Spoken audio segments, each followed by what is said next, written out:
Ya, selamat malam Ibu-ibu semuanya.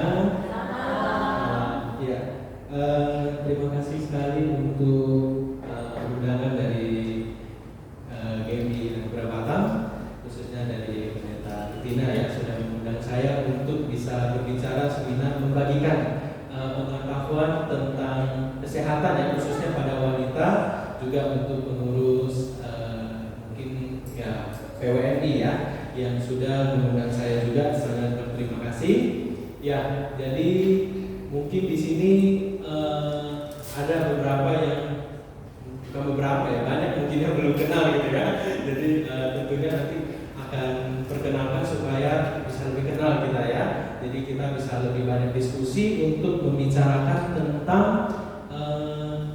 kondisi pasca menopause gitu ya, yang paling sering dan paling bahaya atau yang paling menakutkan kasusnya, yaitu salah satunya kanker payudara. Sebenarnya kasus ini ya, ini bisa bahas jadi dua topik gitu ya. Satu menopause sendiri, kemudian kanker payudara sendiri gitu ya. Jadi dia ada dua topik. Mudah-mudahan diskusi kita bisa lebih seru gitu ya. Dan nanti ada gambar-gambar tujuannya untuk kesehatan ya. Tentunya payudara adalah satu organ tubuh khususnya pada wanita yang sangat sensitif gitu ya. Dan mungkin bagi ya, saya bicara dari sisi kesehatan juga sebagai laki-laki, jadi jangan untuk malu atau segan untuk bertanya. Justru kita mau diskusi supaya bisa dapat pengetahuan yang lebih tepat, lebih benar, sehingga benar-benar gimana sih kita bisa mencegah kanker payudara ini gitu ya. Oke, mungkin saya kenalkan. Oke, ya. Jadi kenalkan dulu, saya namanya Andi Eka Putra, biasa dipanggil Dr. Andi. Nah, saya asalnya dari Tanjung Batu. Umur saya 27 tahun. Kemudian sekarang sudah di Batam, dan untuk sekolah sekarang saya lulusan dari Universitas Tarumanegara di Jakarta. Lulusnya tahun 2019, kemudian koas praktek ya, untuk intensif itu sampai di tahun 2020. Akhirnya 2021 mulai kerja. Nah, tahun 2022 ini saya ambil Magister Kesehatan Masyarakat di UI. Jadi ini sudah mau masuk semester 3. Nah, jadi di sini saya melihat kok Indonesia banyak ya masyarakat yang mau berobat susah banget gitu karena terkendala di biaya. Akhirnya saya ambillah program ini khususnya di peminatan asuransi kesehatan. Itu khususnya BPJS gitu ya. Jadi gimana sih supaya masyarakat di Indonesia itu benar-benar semuanya bisa berobat gitu ya, tanpa harus mikir aduh nanti bayar ini mahal gitu ya. Karena saya temukan banyak sekali di rumah sakit seperti itu. Dan saya saat ini kerjanya ada di Rumah Sakit Santa Elizabeth. Tapi Santa Elizabeth ini ada tiga cabang ya. Saya yang di Sagulung. Nah, ini lumayan jauh ya. Ada yang tahu Sagulung? Yang selotop yang merah, Elizabeth yang di Sagulung. Ada yang tahu? Ada ya? Oh ya, oke. Ya, jadi ini saya waktu selesai intensif balik ke Batam, saya pun nggak tahu gitu ya. Tiba-tiba dapat ini, lalu saya baru ke sana, baru tahu lah ternyata ada Elizabeth, ada 3 cabang. Nah, barulah di situ, dan mulai tahun 2021, kemudian sekarang saya dipercayakan untuk jadi wakil direktur rumah sakit, khususnya di bidang pelayanan medis gitu ya. Kemudian ini pengalaman saya terlalu kecil, nggak apa-apa, nggak usah ini ya. Oke, nah jadi kita mau membahas sebenarnya topiknya bisa secara garis besar itu 2 gitu ya, tapi kita mau tekankan nanti memang secara khusus tentang yang kanker payudara ya. Oke, mungkin ya, jadi ada yang tahu mungkin menopause itu apa? Sebelum ke ini, ada yang tahu mungkin menopause itu apa gitu? Berhenti haid, benar ya. Itu adalah proses normal yang dialami semua perempuan ya. Semua perempuan pasti akan mengalami namanya menopause. Nah, pertanyaan saya, apakah laki-laki juga juga bisa mengalami hal ini? Tidak tahu. Oke, ada yang bisa kasih jawaban yang lain? Bisa nggak laki-laki itu juga mengalami namanya menopause gitu ya, tapi versi yang laki-laki? Bisa nggak? Bisa. Benar, jawabannya bisa ya. Tapi namanya bukan menopause ya. Kalau menopause khusus untuk perempuan, kalau laki-laki namanya andropause. Nah, jadi itu berhubungan dengan sorry ya, tulisannya kayaknya terlalu kecil ya. Nah, jadi menopause itu artinya tadi benar, berhenti haid. Nah, kapan berhenti haid? Ini biasanya usia 45 sampai 55. Di Indonesia sih 40-an. Kalau di luar negeri 50-an dia baru menopause. Nah, untuk kenapa bisa menopause? Dan nanti ada terlihat nih, dia ada sel indung telur sudah tidak bisa dihasilkan sehingga hormon-hormonnya nggak ada lagi gitu ya. Akhirnya berhentilah haid. Nah, misalnya nih, biasanya sudah mau menjelang-jelang gitu ya, maka kita bisa sebut ada beberapa stadium sebelum menuju menopause gitu ya. Dan khususnya kita hari ini kan bahasnya pasca menopause. Nah, ada namanya premenopause. Ini jarang sekali kita bicarakan karena mulai dari pubertas sampai menopause itu namanya premenopause ya. Jadi di sini usianya 12 tahun sudah mulai haid sampai usia 50 misalnya. Nah, itulah namanya premenopause. Nah, tapi ada namanya perimenopause. Nah, itu artinya sudah mulai nih 1-2 tahun sebelum menopause. Biasanya mulai ibu-ibu biasanya akan merasa kok panas ya, padahal suhunya dingin gitu, tapi kok panas gitu, malam-malam panas, keringan, mukanya merah gitu ya. Nah, itu biasanya sudah mulai nih muncul gejala-gejala namanya perimenopause. Atau haidnya sudah nggak teratur. Kadang biasanya sih 3 hari sampai 5 hari. Kok sekarang sampai 7 hari ya? Gitu ya. Atau biasanya sih tanggalnya tepat gitu. Kok ini jadi makin cepat gitu. Nah, itu masa masuk ke perimenopause. Bisa juga dia lebih lama gitu ya. Misalnya bulan ini haid. Kemudian bulan depan kok belum haid ya.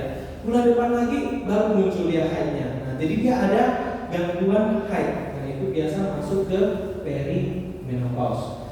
Akhirnya masuklah menopause. Jadi kalau 12 bulan ibu-ibu misalnya 12 bulan nih tidak haid,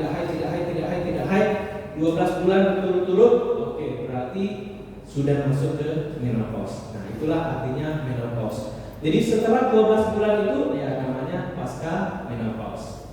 Jelas sampai di sini? Oke ya. Nah, tadi saya bicara tentang gimana sih untuk kok bisa ya untuk folikel ini bisa tidak terbentuk lagi. Jadi untuk ini saya pelajari ini suatu hal yang sangat bagus sekali dan menurut saya itu membuat saya makin kagum dengan ciptaan Tuhan gitu ya. Jadi waktu 10 minggu dalam kandungan ya, jadi baru hamil 2 bulan lebih. Nah, biasanya anaknya itu janinnya masih nggak tahu nih ini laki-laki atau perempuan karena kelaminnya dua-duanya semua ada di situ.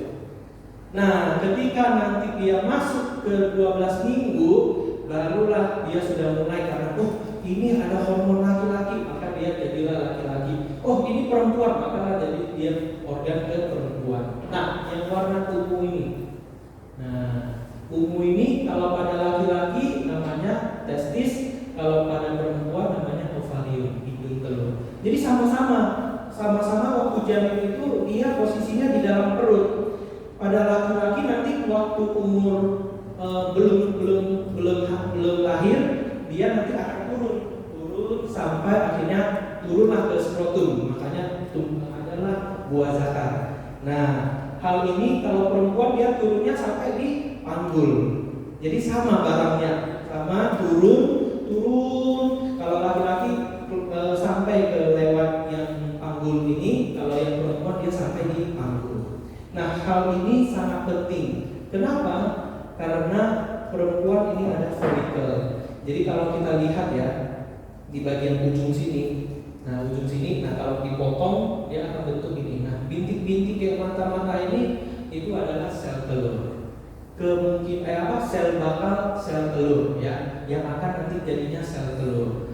Perempuan waktu lahir dia ada 1 juta sampai 2 juta sel telur. Nah, waktu dia pubertas setiap bulan keluarlah 1000 sel telur. Ya, tapi dari 1000 sel telur hanya 1 sel telur yang benar-benar matang dan akhirnya bisa jadi ini.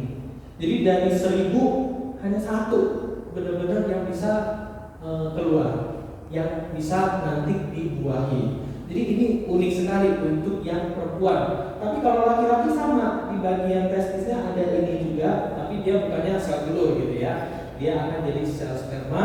Itu akan banyak sekali berjuta-juta dan waktu akan dihasilkan memang akan hasilnya juta-jutaan, sampai tua pun tetap bisa hasilkan. Nah, tapi kalau perempuan ini bisa habis. Nah, habis itulah makanya timbul menopause. Nah, jadi ini telurnya habis, menopause lah terjadi, gitu ya. Nah, kenapa ini penting sekali saya bahas? Karena ini ada hubungan dengan hormon perempuan. Nah, hormon ini nantinya akan kita bahas, kok bisa sih kena kanker payudara. Nah, hormon inilah yang nantinya akan bermain peran ya. Hormon ini dari sini nih, dari organ inilah muncul. Nah, hormon perempuan ada namanya progesteron, ada estrogen. Nah, kalau ibu-ibu kulitnya masih mulus gitu ya, mau jaga mulus, sebenarnya hormon estrogen yang penting. Nah, kalau perempuannya hormon estrogen ini jadi kurang, maka mulailah kering, keriput gitu ya, mulai semuanya muncul gitu ya, serem-serem gitu ya. Jadi kemarin saya juga sempat coba aplikasi di TikTok gitu ya, yang lihat muka. Karena Instagram yang kita lihat mukanya kalau kita jadi tua seperti apa gitu kan. Nah, jadi kita cobalah. Jadi pacar saya juga coba. Aduh, serem banget, nanti usia 50 tahun kemudian akan jadi seperti itu gitu ya. Nah, itu memang terjadi kalau hormon estrogen ini hilang, menurun. Tapi kalau terlalu sering berada di dalam tubuh, nah inilah jadi penyakit.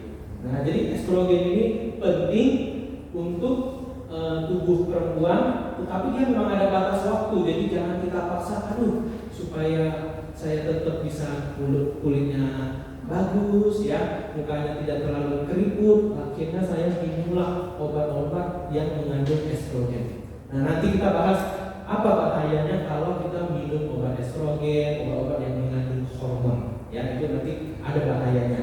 Nah, perempuan 2 secara umum ya, progesteron, estrogen. Lalu dari estrogen ada 3 jenis ini gitu ya. Nah, ketika sudah mau menopause tadi inilah yang muncul gitu ya, hot flash. Jadi yang tadi merah gitu ya, merah malam itu biasanya 5 menit sampai 15 menit saja gitu ya, merah, panas, peringatan, tapi biasanya di kepala, pipi, leher, itu saja yang dirasakan. Dan hanya mulai tidak teratur, kemudian pada vagina dia kering, sehingga waktu hubungan seksual itu jadi sakit gitu ya. Kemudian bisa insomnia, perubahan mood. Nah, sering sakit kepala itu juga bisa. Penambahan berat badan juga bisa. Dan itulah tanda-tanda kalau kita sudah masuk ke menopause. Nah, ini yang bisa terjadi. Nah, makanya saya bilang menopause ini satu topik yang besar sekali. Saya untuk refresh ilmu gitu ya, untuk baca menopause itu pun belasan artikel gitu ya, untuk saya tambah apalagi ya yang bisa saya diskusikan gitu ya. Nah, di sini saya mau bicarakan apa sih yang penyakit yang mematikan setelah menopause. Nah, perempuan tadi karena punya hormon ini estrogen, dia itu punya resiko sakit jantungnya bisa rendah. Jadi hormon estrogen ini buat perempuan itu tidak terserang sakit jantung. Nah, tapi karena setelah menopause estrogennya sudah sangat sedikit, akhirnya perempuan bisa sampai sakit jantung, sama seperti laki-laki. Jadi kalau laki-laki 40-an sudah bisa serangan jantung, tapi kalau perempuan biasanya di atas 50, 60 ya paling sering. Nah, itu karena hormon tadi. Jadi hormon itu penting sekali gitu ya. Jadi boleh nggak laki-laki suntikan estrogen saja biar nggak banyak sakit, supaya nggak sakit serangan jantung? Tentunya nggak bisa gitu ya. Nanti muncul kanker-kanker lain penyakit ini, sebenarnya masing-masing penyakit ini tentunya bisa bahas masing-masing gitu ya, beda-beda topik. Ada satu kasus yang juga mungkin nggak masuk di sini, yaitu osteoporosis gitu ya. Jadi waktu pengurus ada hubungi saya bilang mau yang mana nih, osteoporosis yaitu tulangnya rapuh sama kanker payudara, yang mana yang mau gitu ya. Karena saya melihat di Indonesia ini banyak yang jatuh, tua-tua sudah jatuh, akhirnya patah tulang baring-baring saja udah, itu nggak lama gitu ya. Nah itu bahaya sekali, jadi osteoporosis. Tapi akhirnya kita angkatlah kanker payudara. Memang perempuan nomor 1 ya penyebab kematian perempuan karena kanker itu adalah kanker payudara. Yang kedua baru kanker di ovari, di serviks atau leher rahim. Nah itu yang sering. Nah ini nanti saya akan membicarakan nih. Jadi payudara yang normal, yang baik, yang sehat itu seperti apa gitu ya? Itu butuh sekali kita tahu, sehingga kita tahu nih, kok bentuknya sudah mulai berbeda. Nah itu harus membuat kita jadi aware, jadi sadar. Nah inilah yang harus kita bahas untuk hal tentang yang payudara. Maka ini yang anatomi itu adalah bentuk normalnya yang harus diketahui. Nah jadi untuk yang perempuan itu ada satu kelenjar yang membesar. Makanya nanti saya kasih gambar ini. Jadi kalau kita kupas semua lemak-lemaknya, dia akan jadi kayak bunga-bunga ini. Karena adalah kelenjar. Kelenjar inilah yang akan menghasilkan air susu. Perempuan yang bisa berkembang karena ini. Nah, tapi kalau laki-laki ininya nggak berkembang, gitu ya. Jadi dia akan bentuknya kecil begini aja di dalam tubuh ya, agak kecil. Tapi karena perempuan, makanya dia bisa bertumbuh. Nah, untuk yang normal, biasanya ini akan membentuk namanya slope, ya slope satu garis satu miringan gitu ya, yang tidak bisa dia menonjol kemana-mana atau terlihat berbeda gitu ya. Nah waktu dia posisi datar, maka dia harusnya sejajar. Nanti kok yang ini kok lebih turun, yang ini kok lebih tinggi, nah, itu ada masalah. Maka nanti ini penting sekali untuk kita tahu yang normal itu seperti apa. Nah inilah jadi untuk payudara besar atau kecil itu bukan masalah di kelenjar ini, tapi di lemak ya. Nah, tapi kelenjar ini semua hampir sama, sekitar 12 sampai 20. Inilah bulan-bulan ini ya. Kelenjar ini hanya 12 sampai 20. Kalau gizinya kurang waktu dia proses lagi janin gitu ya, perempuan di janin gitu ya, lagi di rahim, kemudian gizinya kurang, setelah lahir gizinya juga kurang dan sebagainya, maka bisa jadi ini nggak sampai 20 atau bisa nggak sampai 12 gitu. Itu bisa juga terjadi. Maka gizi pada saat lagi hamil itu penting sekali gitu ya. Nah ini kalau gambaran kita lihat dari samping dipotong, nah inilah yang akan lemah, kemudian ada kelenjar-kelenjarnya, lalu akan menghasilkan air susu, nanti dia akan bisa keluar. Tentunya setelah lahir baru bisa menghasilkan air susu. Nah tadi saya mau bahas juga yang ini ya, nanti ini penting. Jadi ketika perempuan yang tidak hamil, nah kelenjar ini kan bentuknya akan kecil-kecil doang. Tapi ketika dia sudah hamil dan mau menghasilkan ASI, maka dia bisa melebar panjang-panjang, memperbanyak gitu. Makanya saat hamil payudaranya biasanya lebih membesar. Nah ini ada kaitan yang penting yang nantinya saya akan bahas tentang kanker payudara. Ya jadi normalnya dia akan proses sampai segini. Nah nanti anak pertama sudah nih, dia sudah proses begini. Karena sudah nggak ada ASI, maka dia akan begini. Nanti ketika hamil kedua lagi dia nggak perlu perubahan lagi, akhirnya nanti dia akan tinggal mengisi saja. Tapi kalau perempuan yang nggak pernah hamil, maka dia tidak bisa bentuk sampai begini. Nah akhirnya dia hanya sampai di sini. Makanya nanti dia gampang banget untuk jadi kanker payudara. Maka perempuan yang tidak memiliki tidak memiliki anak atau dia tidak hamil, maka nanti cenderung memiliki resiko kena kanker payudara. Nah itu dari hasil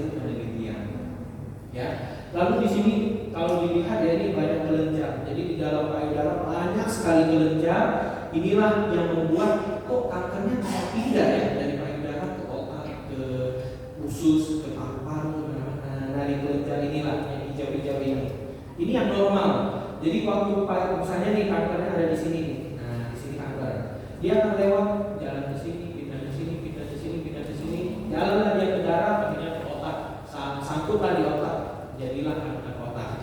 Ya payudara ada kanker dulu, malah ketahuannya waktu nanti sudah ada di otak. Nah itu jalannya dari sini. Nah sehingga nanti waktu kita pelajari gimana pencegahan, maka ini kita penting sekali untuk kita raba, ya. Nanti kita akan bahas. Nah jadi inilah yang harus kita raba dengan berbagai posisi. Mungkin nanti kita bahas di belakangan. Nah sekarang kita bahas yang abnormal, yang tidak benar, yang kurang yang tidak sehat itu seperti apa, gitu ya. Nah ini kelihatan ya. Ini ada benjolan nonjol begini, kelihatan. Nah ini lumayan, ini sudah lumayan besar biasanya ya.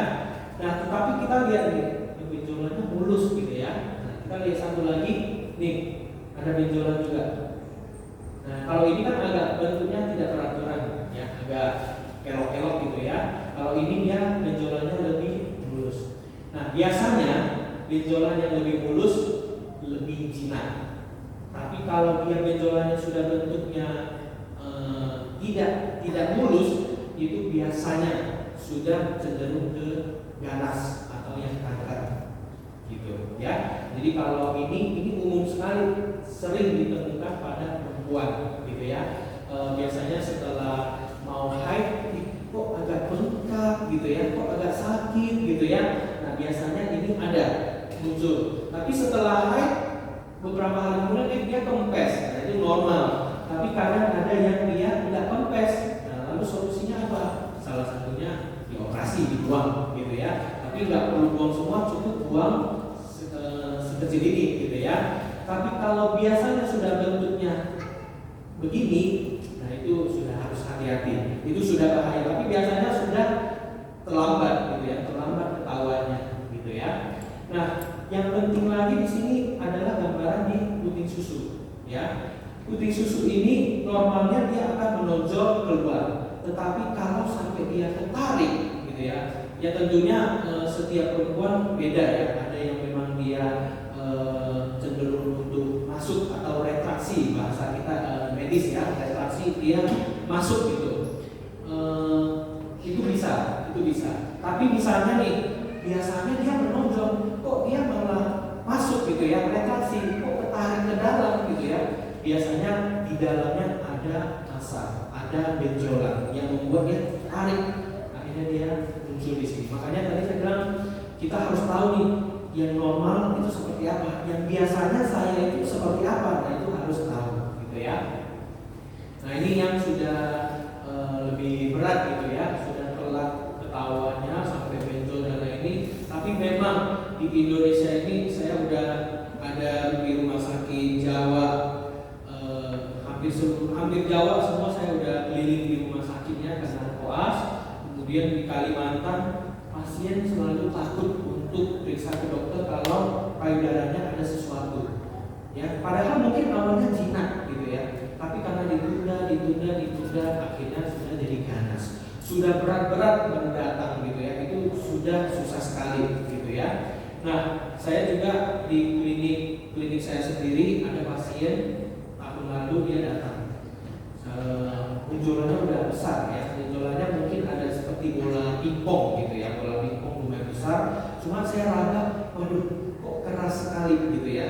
Nah, salah satu tanda keras itu juga tanda yang bahaya. Jadi kalau ini yang ini biasanya dia agak kenyal, kayak bakso gitu lah ya, kenyal gitu ya. Tapi kalau misalnya ini biasanya keras kayak batu. Nah, waktu saya pasiennya dia datang nggak terlihat, gitu ya, nggak terlalu terlihat, tapi permukaannya masih mulus. Cuma waktu saya raba, waduh sudah keras. Akhirnya saya bilang, Bu, itu sudah harus ke dokter spesialis bedah untuk dilakukan pemeriksaan lanjut, ya, entah di biopsi, entah di foto dan lain sebagainya untuk memastikan ini kanker apa bukan.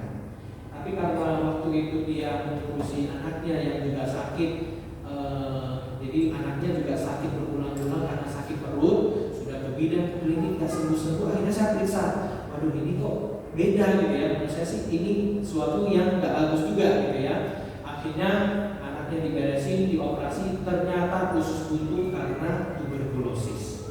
Nah, akhirnya setelah anaknya selesai, sudah sembuh, lagi pengobatan, sekarang ini ibunya yang masuk ke rumah sakit kita dengan kondisi sesak. Kemungkinan sudah pindah kanker ini ke paru-paru. Akhirnya menyebabkan pasiennya di bulan lalu dia meninggal. Nah, sering sekali itu telat.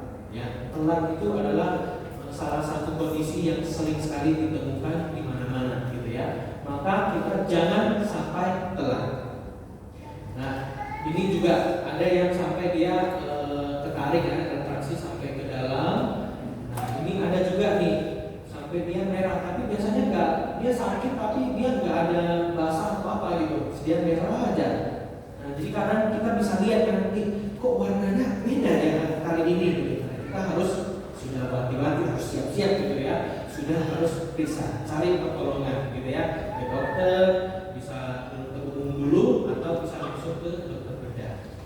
Nah, ini juga kanker yang dia menyebabkan radang, jadi satu payudara dia radang. Nah, ini beda sekali dengan yang menyusui ya, radang karena menyusui itu beda ya. Nah, ini ada lagi dia agak ketarik gitu ya. Nah, ada yang namanya keren gitu ya, pudorens. Jadi dia mirip seperti kulit jeruk gitu ya. Nah, jadi dia akan berwarna, perubahan warna, ada bintik-bintik seperti ini. Nah, itu biasanya sudah mengarah ke yang ganas gitu ya. Dan dari butir susu ini juga keluar cairan. Harusnya normal nggak ada melahirkan ya, nggak ada air susu gitu ya. Itu keluar air gitu ya. Kok keluar darah, air kayak air susu. Nah, itu biasanya tanda yang ganas. Nah, itu adalah gambaran biasanya sudah ganas. Nah, kita akan bahas tentang kanker payudara. Secara rinci gimana sih kita mencegah? Mungkin saya mau tanya dulu, kalau dengar kanker payudara, setelah saya tadi jelaskan dan sebagainya, sebenarnya apa sih yang kalian rasakan atau selama ini kepikir gitu ya tentang kanker payudara? Mungkin ada yang bisa sharing? Gimana? Setelah melihatnya lebih menakutkan. Lebih menakutkan ya? Ya, biasanya yang ini memang adalah kondisi yang stadiumnya sudah akhir-akhir. Kalau awal-awal nggak ada tuh dia muncul sampai begini, nggak ada. Jarang sekali dia muncul sampai ada sesuatu yang sampai tampak jelas, gitu ya. Jadi itu sangat jarang. Jadi tadi ketika dengar kanker payudara, setelah dengar ini, waduh, makin menakutkan, gitu ya. Ada lagi mungkin yang lain? Apalagi yang dirasakan setelah dengarkan ini? Ada? Belum. Kenapa? Lebih banyak tahu tentang kesehatan payudara sendiri. Oke, ya, baguslah kalau gini ya. Berarti targetnya bisa tercapai gitu ya. Ya, jadi memang dengan kanker payudara ini. Jadi itu adalah keganasan yang ada pada payudara yang memang menyebabkan kematian yang sangat tinggi. Ya, nah kita mau tahu nih siapa nih yang berisiko, ya. Siapa yang berisiko? Tentunya satu wanita. Nah, wanita memang ada 18% ya itu bisa kena kanker payudara, gitu ya. Secara dunia, gitu, secara dunia. Laki-laki itu hanya sekitar 1%. Tapi kalau laki-laki sudah ketemu ada benjolan, wah itu biasanya sudah langsung ganas. Jarang sekali laki-laki ada benjolan yang jinak, gitu ya. Jadi kalau dia sudah ada benjolan, biasanya sudah ganas dan lebih parah dibandingkan perempuan. Biasanya lebih cepat mengalami kematian, ya. Jadi tapi tetap wanita lebih banyak. Nah, siapa lagi wanita yang usianya di atas 50 tahun? Karena tadi sesudah menopause, ya, hormonnya sudah mulai tidak ada. Riwayat keluarga, ternyata tante, adik, ibu ada pernah riwayat kanker payudara. Nah, itu juga bisa membuat diri kita menjadi ada risiko. Nah, itu benjolan gitu ya, tapi waktu diperiksa ke dokter, dokternya sudah angkat, untung ketahuannya lebih cepat sehingga sekarang bagus, muncul lagi. Nah itu lebih beresiko lagi gitu ya. Jadi kalau payudara sudah ditemukan kanker lalu akhirnya sudah diangkat, sudah bagus, ada tetap kemungkinan untuk muncul lagi ya. Nah ini juga yang mungkin untuk yang muda-muda atau kita masih ingat gitu ya, kapan menstruasi pertama kali kita. Umumnya kalau di atas 12 tahun itu lebih bagus dibandingkan kalau misalnya mens pertama kali usianya 10 tahun. Nah itu resiko kena kanker payudara menjadi lebih besar gitu ya. Masih ingat mens pertama kalinya umur berapa? Masih ya. Nah itulah yang menjadi salah satu ini. Tapi kalau lebih dari 12 tahun biasanya lebih rendah resikonya gitu ya. Yang selanjutnya menopause-nya agak lama nih. Harusnya umur 49, 50, 51 sudah menopause. Kok ini sampai 55, 56 masih ya haid, masih ada haid. Atau 56 baru menopause. Nah, itu biasanya sangat beresiko kena kanker payudara. Kemudian yang tadi saya bahas tidak memiliki anak. Nah, itu salah satu ya, tidak memiliki anak dibandingkan yang punya anak memang lebih beresiko ya. Lalu tidak menyusui. Nah tadi ini tadi ada saya mau bahas ya. Jadi mengenai anak gitu ya. Jadi saya kemarin baca ternyata memang punya anak lebih dari 4, resiko punya kanker payudara menjadi kecil. Ya benar, jadi kecil ya. Jadi suruh banyak anak gitu ya. Itu saya bilang waduh ini Alkitab memang nggak pernah bohong gitu ya. Harus punya banyak anak cucu gitu ya. Jadi ini salah satu yang saya pelajari, ternyata memiliki anak yang lebih dari 4 biasanya jauh lebih menurunkan resiko. Punya tambah 1 lagi dari 4 jadi 5 itu lebih rendah lagi. Punya 6 lebih rendah lagi. Ya. Jadi itu hasil penelitian. Ya. Tentunya ada efek yang lain, mungkin kesehatan dari tulang dan lain sebagainya gitu ya. Nah, tapi kalau kita bicara ke kanker payudara memang makin banyak anak makin aman gitu ya. Tapi jarak antara anak dengan anak itu juga pengaruh. Kalau misalnya anak pertama lahir, anak kedua jaraknya hanya 2 tahun. Jarak yang kedua ketiga hanya 1 tahun lebih gitu ya. Jaraknya agak singkat, biasanya resikonya juga menurun. Ya, tapi kalau misalnya anak pertama sudah lahir, anak keduanya 5 tahun, anak ketiganya 12 tahun, biasanya resikonya justru malah meningkat. Ya, itu yang dari hasil penelitian. Jadi harus sekali langsung tarik gitu ya. Jadi jangan yang jarak-jarak jauh-jauh gitu ya. Ini kayaknya juga waktu saya pelajari karena ini penelitian makin baru ya, makin baru.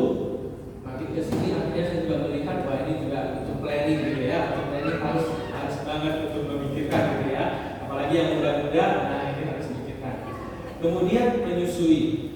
Ketika kita bisa menyusui, itu waktu bayinya menyusap asinya keluar, itu ada satu anti kanker yang muncul dari tubuh atau dari payudara wanita.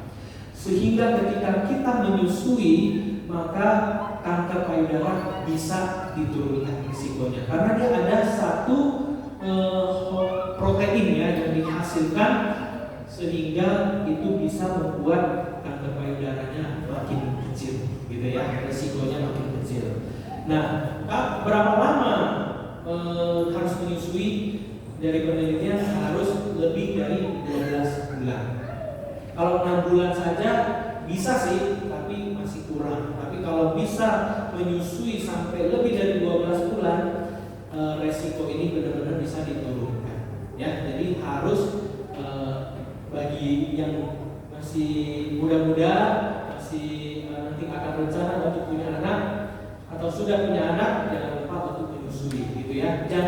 Jangan pakai susu formula ya, itu sangat nggak bagus lah untuk tubuh gitu ya, untuk anak gitu ya. Tetapi ini juga ada faktor yang baik untuk kepada ibunya. Nah, lalu obesitas obesitas juga bisa.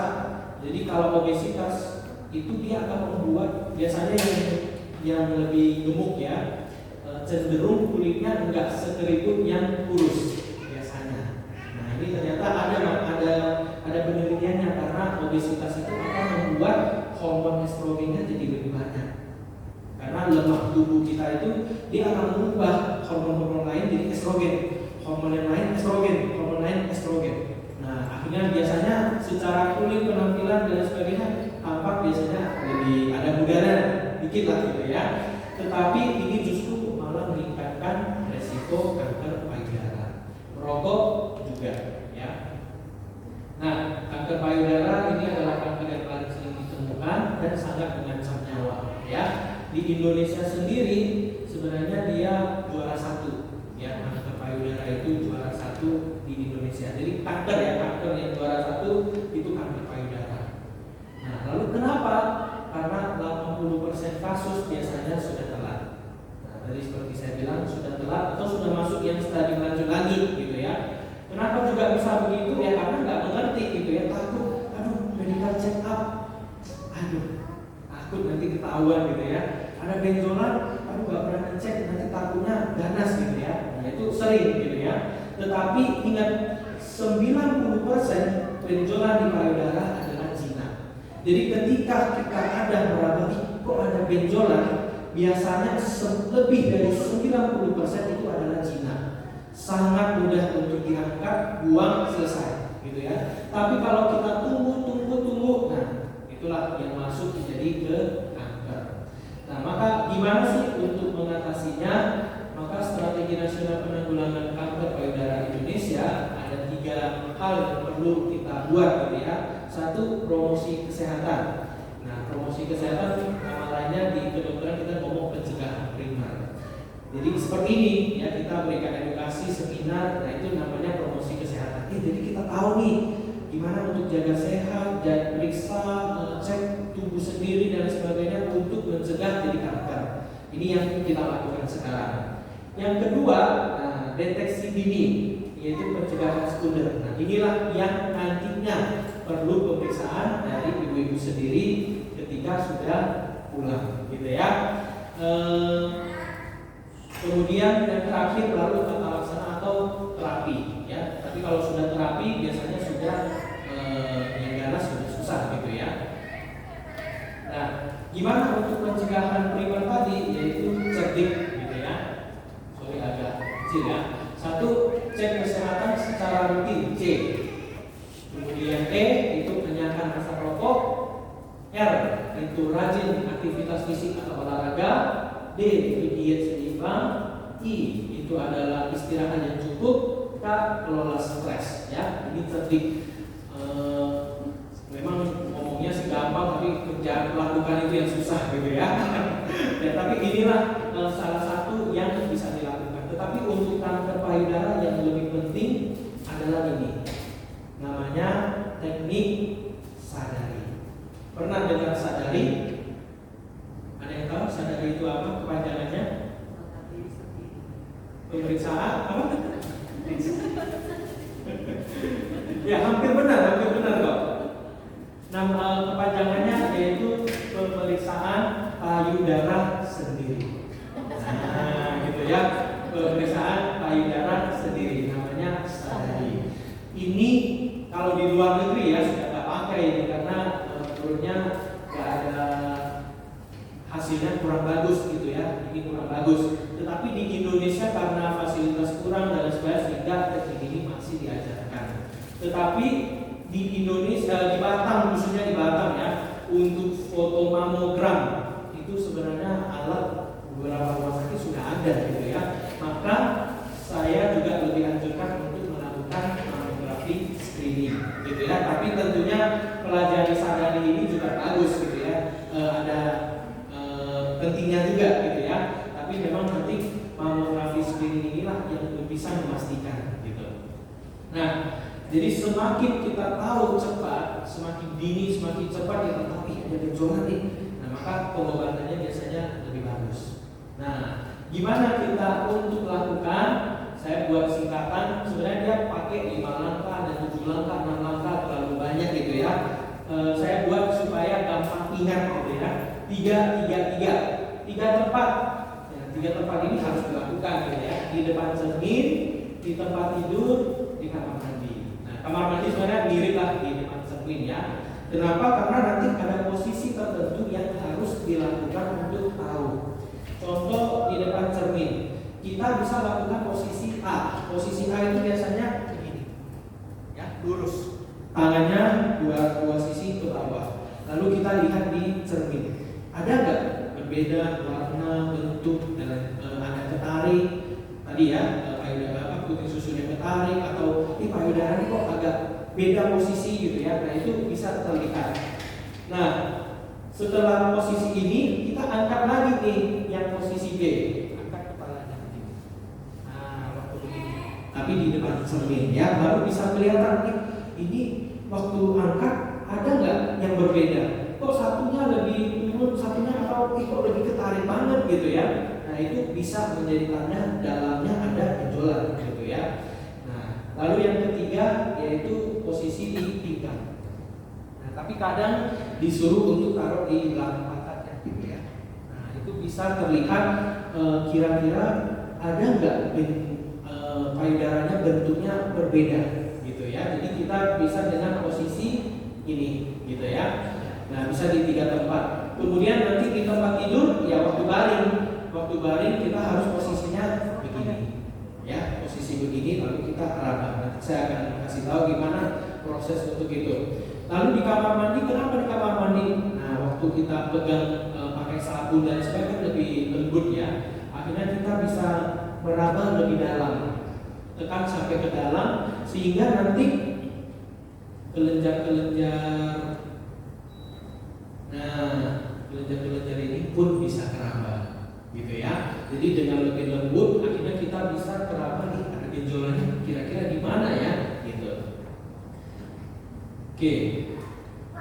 Kemudian jadi tiga tempat tadi, 3 langkah, lihat, raba, tekan. Nah lihat tadi tinggal lihat saja gitu ya, ada nggak beda warna, tarik gitu ya, atau benjolan bentuknya yang berbeda gitu dari biasanya. Raba, nah raba itu bukan dengan begini ya, tusuk-tusuk begini ini nggak akan dapat gitu ya. Nah kalau raba kita harus pakai 3 jari ini dan 2 ruas tangan. Nah jadi 2 ruas sampai keraba, ditekanlah baru bisa keraba. Tapi kalau pakai ujung ini nggak keraba gitu ya. Nah dengan 3 jari kita raba. Nanti saya kasih tahu gimana rabanya gitu ya. Nah itu 1 raba. Yang ketiga yaitu tekan. Tekannya apa? Tekan di puting susu untuk mau tahu ada nggak keluar cairan gitu ya. Tentunya tekan puting susu ini yang ditekan ya, maaf, yang ditekan bukan di puting susunya yaitu nipple atau papilla mamae gitu ya. Tapi yang kita tekan adalah areola. Nah kenapa? Nah ini agak kecil ya. Areola ini, nah ini di bagian sini ada titik-titik untuk air susu yang sudah penuh, dia akan ngalir sampai di sini, numpuk dulu dia di sini. Nah jadi kalau ada darah, air atau apapun, maka dia akan numpuk di sini. Maka yang kita tekan adalah bagian areolanya. Nah kita tekan, kemudian kita lihat nih ada nggak keluar cairan. Nah itulah yang kita lakukan 3 posisi, 3 tempat, 3 langkah, dan nanti ada 3 lagi. Cara merabanya gimana? Nah inilah yang caranya. Bisa bulat, terserah lah mau pilih yang mana gitu ya. Ada yang pakai seperti roda mobil gitu ya. Ada yang pakai garis lurus. Itu terserah. Mau cara mana itu tidak ada pasti. Tetapi yang pasti adalah kita meraba seluruh payudara kita. Nah itu yang paling penting. Dengan cara 3 jari, 2 ruas tangan kita raba. Jadi kita raba mau cara yang melingkar, yang manapun itu boleh gitu ya. Tapi biasanya saya akan pakai yang garis, lebih gampang ke raba gitu ya. Jadi kita raba dulu dari tengah, dari sini kita raba turun, ada nggak benjolan? sampai di batas bawah payudara gitu ya. Habis itu kita mau geser dikit, tekan lagi naik ke atas. Nah waktu tekan jangan hanya sentuh-sentuh begini gitu ya, nggak teraba. Jadi mulai dari luar kita pelan-pelan ke dalam sampai ke ujung, sampai terasa pegang tulang. Nah itu baru kita bisa ada nggak ya benjolan. Nah itu caranya. Kemudian pegang sampai semuanya, kemudian juga di bagian ketiak. Nah ketiak. Jadi waktu mandi ketiak pun kita harus pegang begini, pegang, teraba ada nggak benjolan, gitu ya. Nah inilah teknik sadari yang bisa kita lakukan sendiri, yang bisa kita lakukan kapanpun. Ada yang tahu kapan kita harus melakukan sadari ini? Mulai dari kapan? Mulai malam ini. Ya, mulai dari usia 20 tahun sudah boleh mulai melakukan ini ya. Yang baru tahu mulai malam ini, benar. Ya, supaya benar-benar kita deteksi dini gitu ya. Kemudian berapa sering kita untuk periksa? Setiap hari? Enggak ya. Jadi berapa lama kira-kira? Setahun sekali? Sebulan sekali, benar ya. Lakukan sebulan sekali. Tapi setelah mens biasanya atau waktu mens itu biasanya bengkak gitu ya. Nah, gimana dong? Jadi kapan kita lakukan? Sebelum mens, sesudah mens, waktu mens? Yang mana? Sesudah mens ya. Biasanya sesudah mens 10 hari dari yang hari pertama mens ya. Kita ambil 10 hari. Jadi mens hari ini 10 hari kemudian kita cek ya. Kalau hari ini mens, besok kita langsung cek, kita biasanya takutin diri sendiri gitu. Aduh, ada benjolan gitu ya. Itu biasanya muncul gitu ya. Oke, jadi kita lakukan sadari ini mulai usia 20 tahun, ya khususnya baru tahu malam ini kita mulai, kemudian lakukan setiap bulan, lakukan juga setelah menstruasi 10 hari dari hari yang pertama, itu ya caranya. Nah, ini adalah penelitian di tahun 94. Jadi kalau kita tadi ada 3 teknik ya. Satu sadari, pemeriksaan payudara sendiri. Sadanis itu adalah pemeriksaan payudara klinis. Nah, jadi oleh dokter diperiksakan, namanya sadanis. Nah, kalau ke dokter biasanya sih 3 tahun sekali untuk yang di bawah usia 40, kemudian yang di atas usia 40 setiap tahun ke dokter untuk periksakan. Itu juga bisa, ya. Tapi memang yang paling diminta ataupun direkomendasi di luar negeri itu adalah mamografi. Menurut saya karena Batam sudah mulai ada alatnya, bisa-bisa saja untuk melakukan hal ini, gitu ya. Nah, ketika kita melakukan mamografi, tadi jepret payudaranya lalu difoto, itu 0,2 cm sudah bisa ketahuan. Nah, setiap tahun. Kalau mamografi pertama kali, misalnya udah umur 60 baru mau coba gitu ya, bisa dia sampai 0,6 cm baru ketahuan, gitu. Tapi kalau lakukan setiap hari 0,2 cm dia tumbuh dikit saja udah tahu gitu. Kok beda, kok ada benjolan di foto. Waktu raba 0,2 enggak raba gitu ya. Nah, jadi kalau lakukan ini kita bisa deteksi semakin cepat. Kalau kita lakukan sadari secara teratur, kita bisa deteksi kalau benjolannya sudah 1,2 cm. Ya, 1,2 cm segini. Jadi itu pegang baru 1,2 cm baru keraba ada benjolan. Itu pun harus terlatih dan teratur. Kalau kita sadari dia tidak teratur, bulan ini ingat ya, bulan depan mungkin masih ingat gitu ya. Bulan ketiga sudah lupa gitu ya. Akhirnya nanti ketemu lagi, baju warna oranye diingat dokter Andi gitu ya. Oh, harus coba lagi gitu ya. Nah, itu biasanya sudah 2,7 baru ketahuan gitu ya. Kalau sadarinya tidak terlatih, ya tadi ya caranya salah gitu ya, pakai salah cara dan sebagainya, maka bisa sampai 3,75 cm. Nah, itu penelitian yang sudah ada tahun 94. Maka sadari ini waktu dulu sangat digencar-gencar dan memang penting gitu ya. Walaupun saat ini mamografi juga salah satu cara yang paling bagus untuk dilakukan. Ya tergantung dokter ya.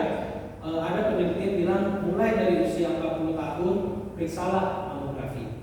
Ada yang suruh 50 tahun ke atas mulai gitu ya. Itu nanti tergantung sama dokternya. Tapi kalau saya baca rata-rata memang di atas 40 tahun gitu ya. Lalu kapan berapa lama sekali kita periksa mamografi yang jepret ya? Itu setahun sekali. Nah, ada yang suruh 2 tahun sekali.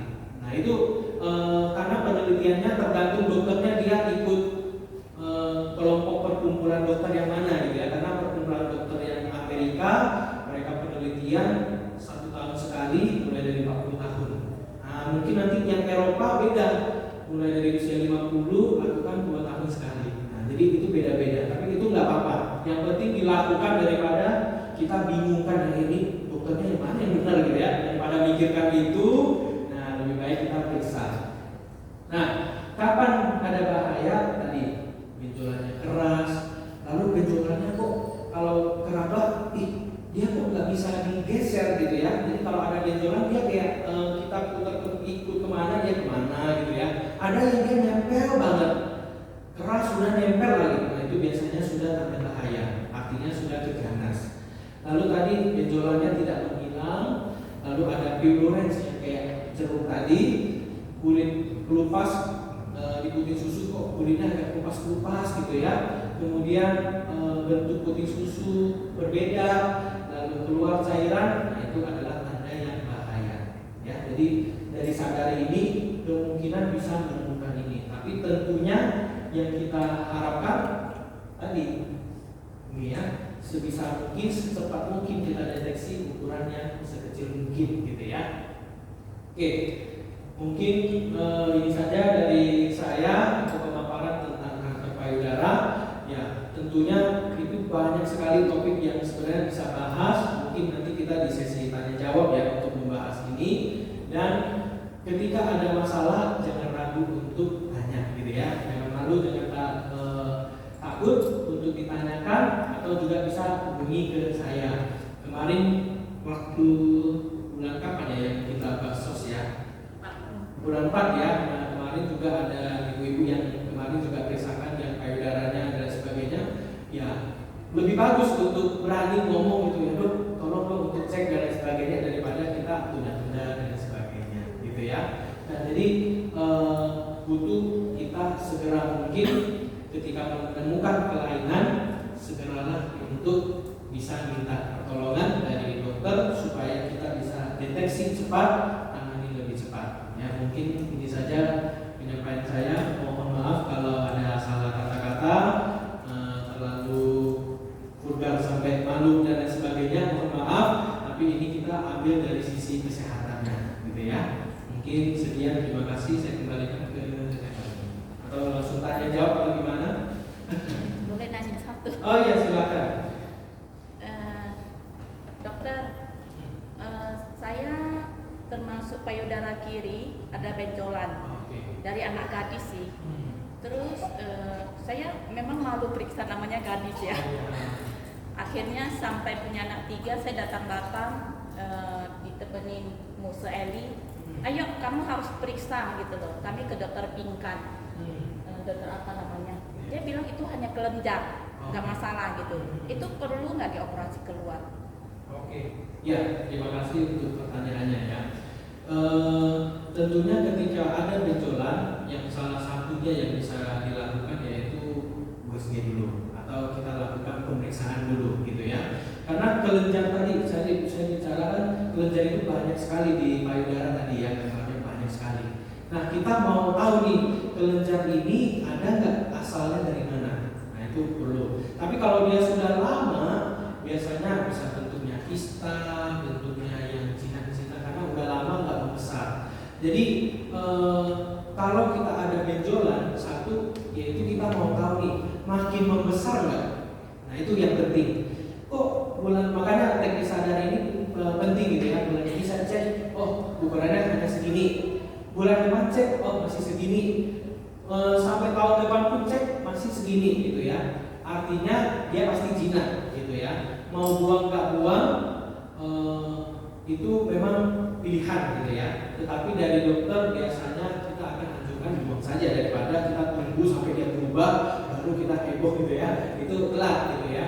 Tapi kalau kita bisa buang, kita buang. Nah, makanya kita butuh tahu itu kista atau namanya FAM ya, itu benjolan yang jinak gitu. Karena memang dari gadis sampai usia maksudnya terus-menerus ada dan dia tidak membesar, biasanya memang kemungkinan besar jinak. Nah, kalau jinak lebih bagus ditangani lebih cepat, dibuang, diangkat, itu memberikan hasil jauh lebih bagus gitu ya. Lalu kita tidak perlu khawatir nanti buka nggak ya dan sebagainya. Walaupun setelah angkat pun ya tetap kita lakukan sadari untuk memeriksa apakah ada kemungkinan unsur benjolan yang lain. Gitu sih. Itu mungkin jawaban dari saya gitu ya. Oke. Ada lagi mungkin yang mau tanyakan? Ya. Kalau kista kalau nggak buang apa ya? Kista kalau nggak buang? Karena dulu saya udah berapa kali kan kista kayak suntik tarik gitu. Oh iya. Terus selama ini nggak pernah periksa. Oh oke. Iya. Jadi kenapa bisa muncul kista? Kista itu dia kayak satu balon yang isinya air gitu ya, itu kista. Jadi kalau kita lihat di USG, biasanya di USG barulah kita ketahuan gitu ya. Kok ada benjolan? Kenapa benjolan? Biasanya lunak-lunak, bentuknya juga mulus gitu ya. Lalu sakit sih biasanya nggak terlalu. Nah lalu periksa ke dokter, dokternya periksa, oh ini memang ada benjolan. USG dia lihat, oh kista. Nah tergantung ukuran kista. Kalau ukurannya lumayan besar, bisa kita tarik gitu ya. Tapi biasanya setelah tarik dia bisa muncul lagi gitu ya, bisa muncul lagi. Tetapi biasanya kista itu jauh lebih biasanya jinak, dia biasanya jinak banget gitu. Jadi tidak membuat khawatir gitu. Tetapi juga tidak anjurkan untuk disimpan, dibiarin gitu ya. Nah, tapi kalau bisa tentunya kita tetap lakukan sadari, periksa aja gitu ya. Ada nggak membesar? Kadang waktu ditarik kok bentuknya isinya darah gitu ya. Dulu dia hanya cairan bening-bening kuning-kuning, kok sekarang warnanya beda. Nah itu juga bisa jadi tanda-tanda kalau mengarah yang ke ganas gitu. Jadi tetap harus periksa gitu ya. Periksanya kapan? Kalau mau ke klinis tadi ke dokter mungkin bisa setahun sekali. Nah untuk cek ini membesar nggak, lalu gimana, apakah ada perubahan. Nah itu yang lebih bagus gitu ya, daripada kita simpan-simpan gitu ya. Saya selalu ngomong ya, ngapain kita simpan bom gitu ya, ada di dalam tanpa tahu waktunya tiba-tiba meledak, baru tahu waduh ini sesuatu yang ganas gitu ya. Jadi lebih bagus diperiksakan, periksa sendiri boleh, lalu kita raba ada nggak membesar. Nah ternyata oh ada membesar nih, maka kita bisa cek ke dokter gitu. Kalau di Batam bisa. Batam bisa. Dokter biasanya dokter spesialis bedah yang bisa langsung USG kan mengecek benjolannya, atau spesialis radiologi. Jadi dia ada USG. Jadi kalau kita nggak ada, misalnya nih ke saya dokter umum, habis itu saya suruh periksa USG, tentunya langsung ke dokter radiologi. Tapi kalau langsung ketemu spesialis bedahnya bisa langsung lakukan gitu ya. Itu bisa saja. Oke ya. Ya, silakan tadi yang mau tanyakan ya, yang di sini dulu ya. Usia saya waktu itu, sekarang usia saya 53 tahun. Waktu usia saya 32 tahun itu saya sempat operasi biopsi. Jadi ada benjolan kecil di payudara saya. Ya seperti yang tadi mungkin ada rasa khawatir ya, tapi saya coba maksudnya berobat gitu. Saya udah di mamo, udah ini. Dan tadi makanya saya kepikiran juga yang dokter bilang kan bahwa ada riwayat itu kemungkinan harus periksa lagi. Selama ini saya nggak periksa lagi dok, jadi saya hanya sadari aja gitu. Saya coba ini sendiri aja. Ya dokter bilang ya itu salah satunya memang dari stres gitu. Waktu memang keluhan saya ada benjolan itu rasanya nyeri, seperti ketarik-tarik gitu. Tapi kalau saya banyak pikiran, kalau saya nggak ada pikiran nggak ini gitu. Akhirnya ya udah saya lakukan itu semua. Dan saya sudah operasi. Tadi saya periksa di rumah sakit Darmais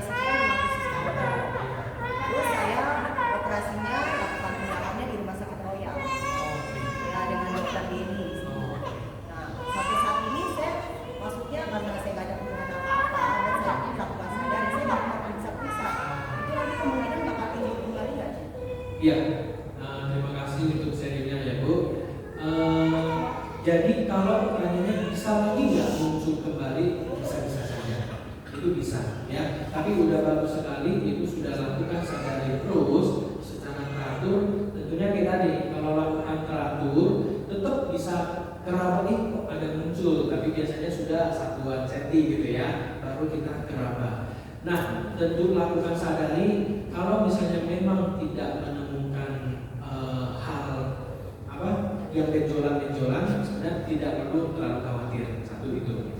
Tapi yang kedua, kembali lagi, dengan mamografi 0,2 cm pun sudah bisa deteksi, gitu ya. Maka dengan umur 53 tahun, kita lakukan setiap tahun untuk mamogram itu juga nggak apa-apa. Gitu. Itu akan terlihat lebih rinci, lebih dalam, lebih jelas. Gitu. Karena kadang meraba bisa saja, mungkin ibu sudah bertahun-tahun lakukan sadari, sudah lebih terlatih gitu ya. Tentunya itu hal yang sangat bagus. Tapi kalau di Batam punya akses dalam hal mamogram, menurut saya sih bisa kita lakukan setiap tahun. Nah, di saya waktu itu waktu kuliah saya membahas, waktu itu saya buat artikel tentang yang Taiwan. Taiwan setiap wanita dibiayain pemerintah. Nah, cuman kalau Indonesia pemerintah belum bayarin untuk hal ini gitu ya. Tapi dibayarin pemerintah, lakukan pemeriksaan mamogram mulai dari usia 40 tahun ke atas setiap 2 tahun, dia bisa mengurangi 75% kasus kematian akibat kanker. Nah, jadi dari situ pun sebenarnya kita bisa pelajari bahwa mamogram itu pilihan yang lebih utama dibandingkan dengan teknik yang kita periksa sendiri, gitu. Jadi kalau bicara bisa muncul, bisa. Apa yang harus dilakukan? Boleh sadari tiap bulan. Kemudian kalau ada benjolan dan lain sebagainya, mamogram. Nah, tapi bisa juga lebih bagus lagi mamogram setiap tahun sekali untuk memastikan ada nggak penumbuhan benjolan. Mungkin itu sih. Tapi waktu itu sih memang puji Tuhan ya, diagnosa itu tumornya tumor jinak ya. Oh iya. Tumor jinaknya banyak benjar, waktu itu diambil 3 biji saya diambil. Oh, okay. Jadi yang satu itu paling besar sekitar 2 cm. Oh. Yang 2 itu kecil-kecil gitu. Dia kasih ke saya. Warnanya kuning seperti telur muda. Oh iya. Seperti itu. Oke, benar. Nah, tadi ada informasi penting gitu ya. Jadi ketika ada benjolan usianya memang masih muda dan biasanya nyeri gitu ya. Kalau ada nyeri biasanya cenderung ke jinak gitu. Cenderung ke jinak. Tapi kalau sudah usia 40 tahun ke atas kemudian ada benjolan dan nyeri, jangan kita merasa jinak lah nggak apa-apa gitu ya. Nah, tapi kalau sudah ada lebih bagus periksa gitu ya. Nah, karena memang permukaannya dia mulus, rata, kemudian lembek gitu ya, atau lunak gitu ya, kenyal, kemudian ada nyeri, biasanya sih jinak gitu biasanya. Tapi tentunya kalau misalnya memang merasa ini kok berbeda, nah bisa lakukan pemeriksaan ini. Bagus seperti yang ibu lakukan pengangkatan itu jauh lebih bagus. Gitu. Dari pola makan juga bisa dijaga ya? Benar, pola makan sangat bisa pengaruh gitu ya, sangat bisa pengaruh. Tetapi makanan apa yang bisa menyebabkan resiko kanker payudara itu biasanya yang tinggi lemak. Nah, kayak susu-susuan yang banyak lemak, nah itu biasanya ada resiko ke jadi hormon estrogen tadi yang terbentuk akhirnya bisa jadi kanker payudara. Nah, sisanya kopi, teh gitu ya, itu nggak terlalu terbukti bahwa itu ada pengaruh gitu ya. Kemudian yang paling pengaruh tadi adalah susu, makanan jenis susuan, kemudian yang tinggi lemak. Nah, apalagi fast food gitu ya, wah itu tinggi sekali lemaknya, itu jauh lebih beresiko. Gitu. Oke? Oke. Ada lagi tadi yang ibu mau tanya? Ya. Saya itu ada pengalaman dari teman. Satu ini kejadian, tapi dia masih haidnya masih lancar, tapi putih susunya udah mengeluarkan cairan. Oh, ya. Nah, itu pertanyaan kok bisa ya? Yang kedua, ada satu lagi 5 tahun atau 6 tahun lalu masih muda 3 anak menyusui, tapi setelah diperiksa kanker payudara. Kok bisa ya dok? Dua hal yang bukan menopause tapi bisa mengakibatkan kanker payudara. Oh iya, oke. Terima kasih pertanyaannya. Nah, yang pertanyaan pertama tadi kok bisa muncul air susu gitu ya, waktu padahal nggak ada hamil gitu ya, setelah melahirkan kok masih bisa keluar gitu. Nah, itu bisa banyak pengaruh. Salah satunya sebenarnya tadi saya masalah hormon banyak dalam sekali yang bisa kita diskusi gitu ya. Salah satunya ada namanya hormon prolaktin. Jadi dia di otak kita ada satu pusat untuk mengeluarkan hormon namanya prolaktin. Itu salah satu yang bisa menyebabkan payudaranya seperti dia lagi hamil gitu. Akhirnya dia akan proses membentuk, membesar dan akhirnya menghasilkan air susu. Itu karena hormon yang berlebihan. Nah, kenapa dia bisa itu? Bisa jadi ada masalah di otak. Nah, di otaknya. Nah, kadang ya biasanya sering karena tumor otak. Nah, tumor di kelenjar namanya kelenjar pituitari. Nah, itu salah satu kelenjar yang ada tumor bisa menghasilkan hormon berlebihan menyebabkan gejala ini. Dia tidak harus memang langsung ke kanker gitu ya. Tetapi kalau memang menemukan seperti itu, satu tentunya langsung cek yang payudara dulu pasti itu. Mau lihat ini ada masalah apa? Oh ternyata raba, periksa USG semua, oh nggak ada benjolan. Nah, maka akan mengalihkan untuk cek hormon. Biasanya akan cek hormon. Setelah cek hormon, waduh kok ini meningkat? Biasanya baru mungkin harus sampai CT scan dan lain sebagainya. Nah, biasanya tumor posisi itu akan menyebabkan matanya buram, sering sakit kepala. Nah, itu bisa juga muncul. Maka kita itu adalah salah satu kondisi yang bisa terjadi muncul air susu, tetapi bukan kanker yang payudara, tapi mungkin saja dia tumor di otak. Itu salah satu. Nah, hormon yang berlebihan itu bisa banyak penyebab gitu ya. Jadi memang harus diperiksa, cek hormon baru bisa tahu kira-kira ini kenapa. Nah, tapi yang pertama pasti cek payudara yang aman, baru ke cek darah, hormonnya aman, mungkin dia akan cek lagi untuk autoimun dan lain sebagainya, semua akan dicek karena nggak biasa untuk muncul air susu kalau tidak melahirkan atau hamil. Gitu. Ya, itu yang pertanyaan pertama. Yang kedua, kok udah banyak anak ya, udah menyusui kok malah ada kanker gitu. Nah, jadi memang tadi ada kelainan namanya kelainan genetik. Jadi kalau saya nggak tahu ya di koran atau apa, dia biasanya ada BRCA 1, BRCA 2 gitu ya. Biasanya pasiennya ada memang hormon-hormon atau gen yang gampang sekali untuk jadi kanker. Nah, itu gampang sekali jadi kanker itu bisa. Walaupun dia sudah lakukan pencegahan atau sudah memberikan ASI, kemudian sudah lahir banyak anak gitu ya, kok masih bisa muncul? Ya itu susah untuk kita jawab ya, karena itu salah satu genetiknya memang udah ada masalah gitu. Nah, di luar negeri, nah sudah ada namanya pemeriksaan genomik.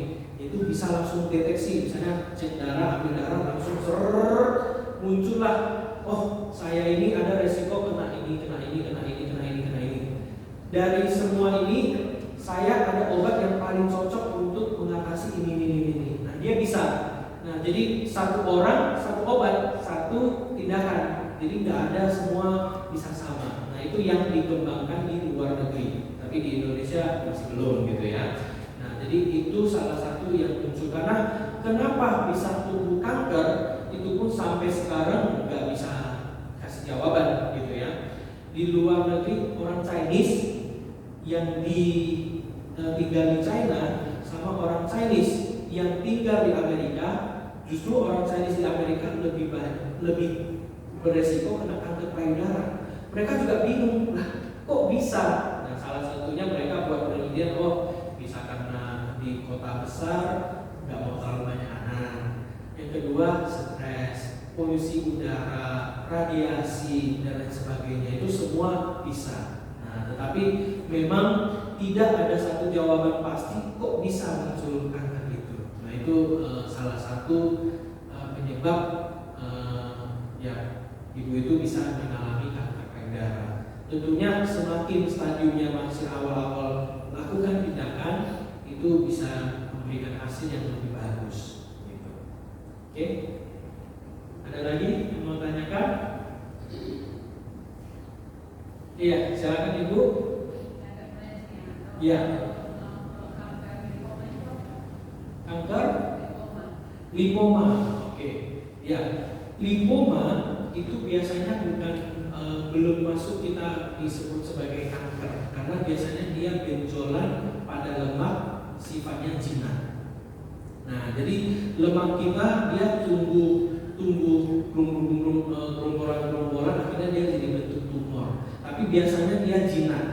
Nah, dia karena lemaknya yang bertumbuh terlalu cepat gitu. Tapi di posisi tertentu di bawah kulit kita atau di lapisan lemak itulah muncul. Nah, itu namanya lipoma. Biasanya angkat udah beres, tapi bisa juga dia muncul gitu ya. Jadi itu beda, lipoma itu kita sebut sebagai yang jinak. Tapi kalau dia ganas, kita nggak mungkin sebut dia lipoma, tapi dia mungkin namanya lebih beda gitu ya, lipomatosis dan lain sebagainya gitu ya. Itu ada banyak jenis gitu. Tapi kalau kita ngomong lipoma pasti jinak, tumornya ada di lemak. Gitu. Seperti itu. Gimana Bu? Masih bingung atau mau tanyakan apa? Saya kan meninggal bulan 1. Oh iya.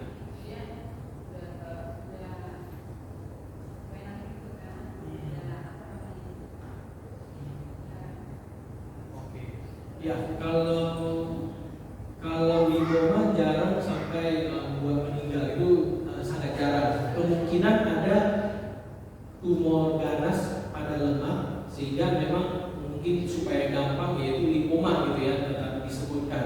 Tapi di dalam kita medis kalau mau dicek lipoma itu selalu tumor jinak pada kelenjar lemak. Nah itu sih itu yang sering. Oh iya.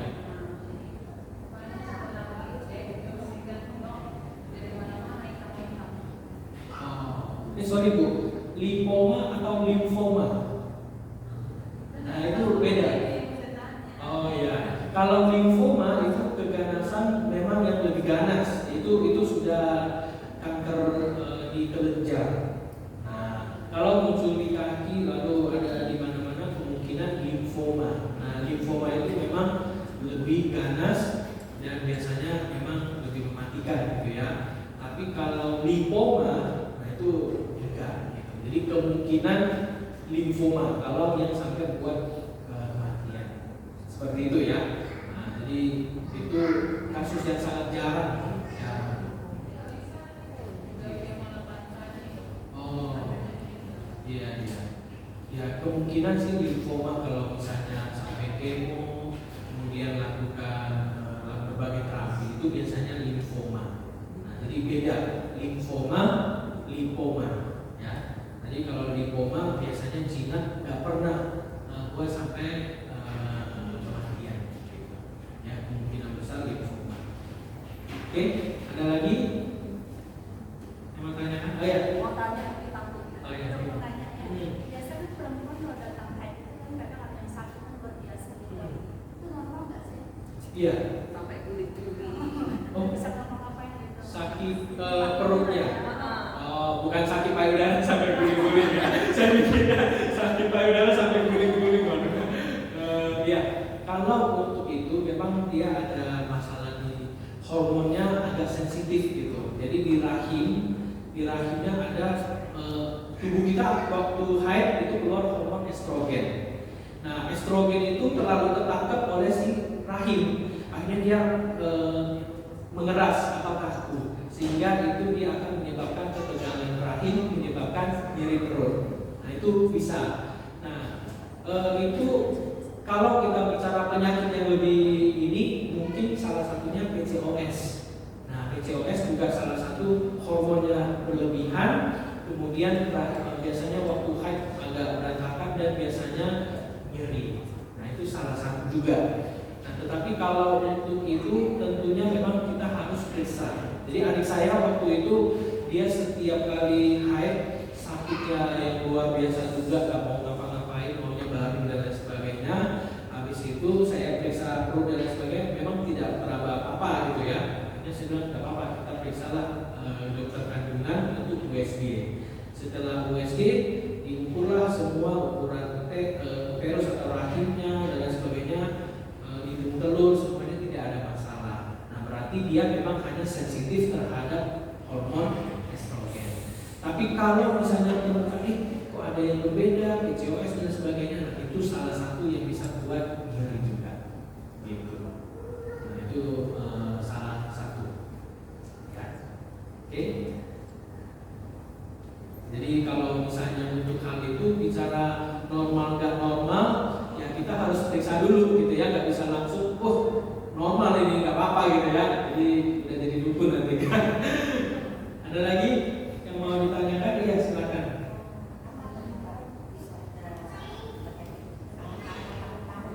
Kanker paru-paru. Oke. Ya, jadi kalau kanker paru-paru biasanya paling sering memang pada laki-laki.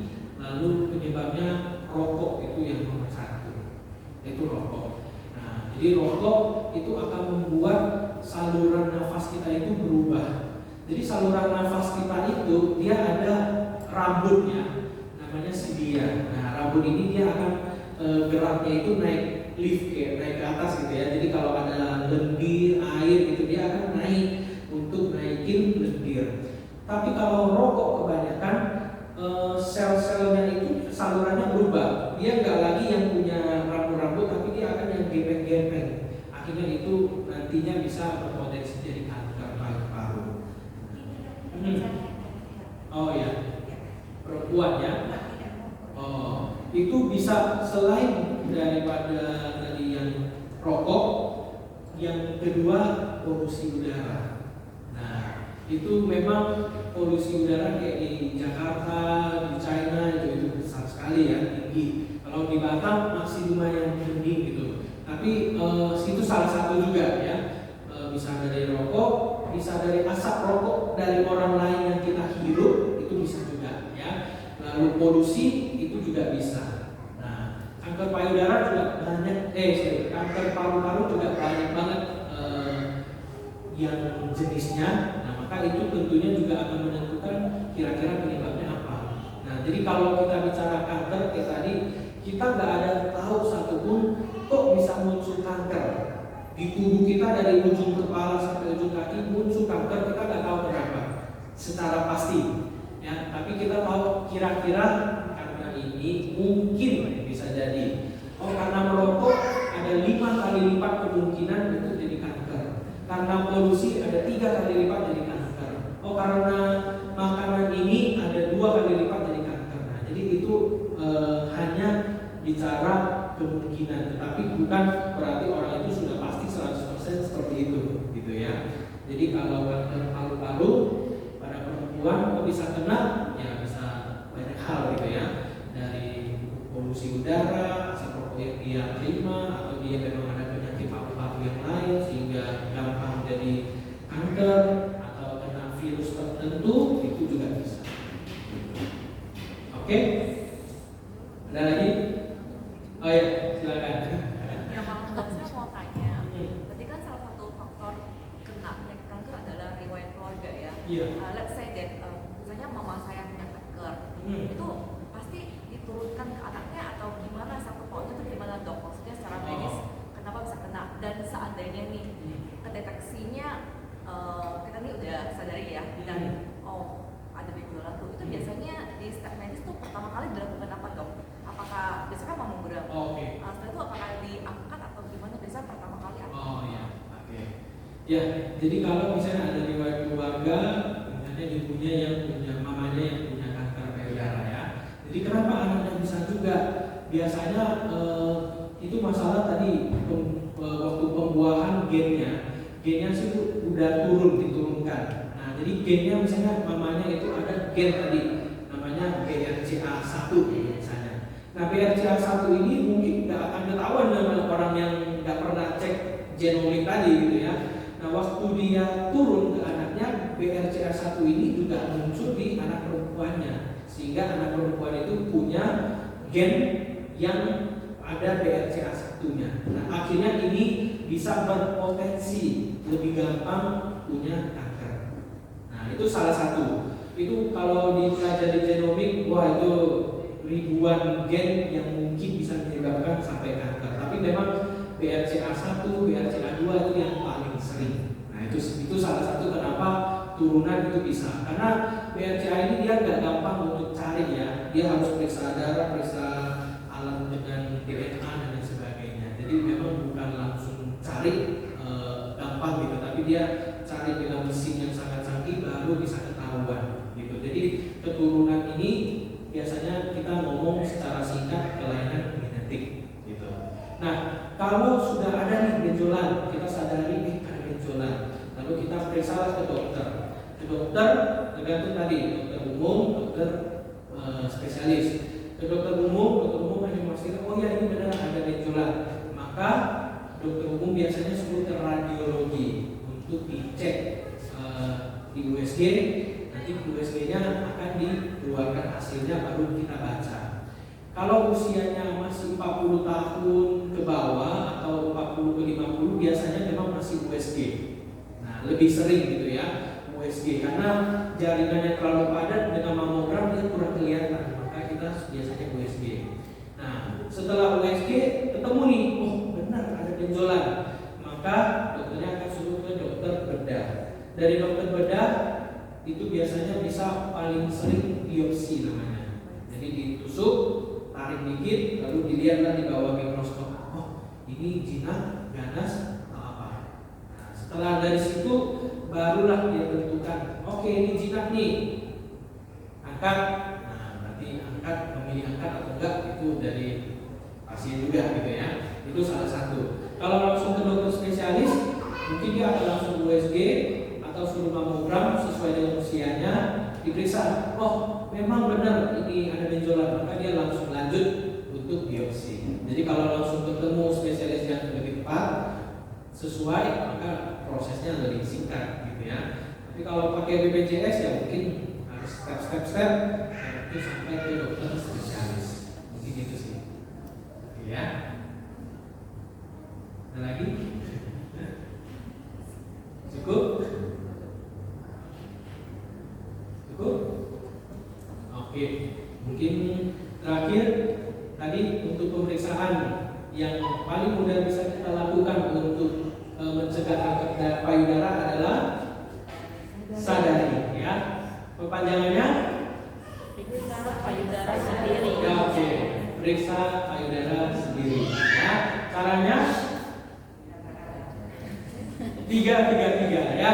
3-3-3-3. Nanti bisa di cermin waktu di tempat kamar mandi ataupun waktu baring ya. 3 itu harus dilakukan gitu ya. Jadi waktu di cermin, waktu lagi cuci muka gitu ya, di cermin langsung cek. Waktu masuk mandi udah ada sabun langsung cek. Setelah selesai ke tempat tidur langsung cek. Nah, ceknya apa? Lihat, raba, tekan ya. Setelah caranya, metodenya terserah mau kemana, yang penting semua payudara teraba gitu ya. Kalau ada kebingungan, kesulitan, ragu-ragu dan sebagainya, silakan untuk bisa hubungi atau ke dokter untuk melakukan pemeriksaan lebih lanjut. Mungkin itu saja, sekian dan terima kasih. Kembalikan.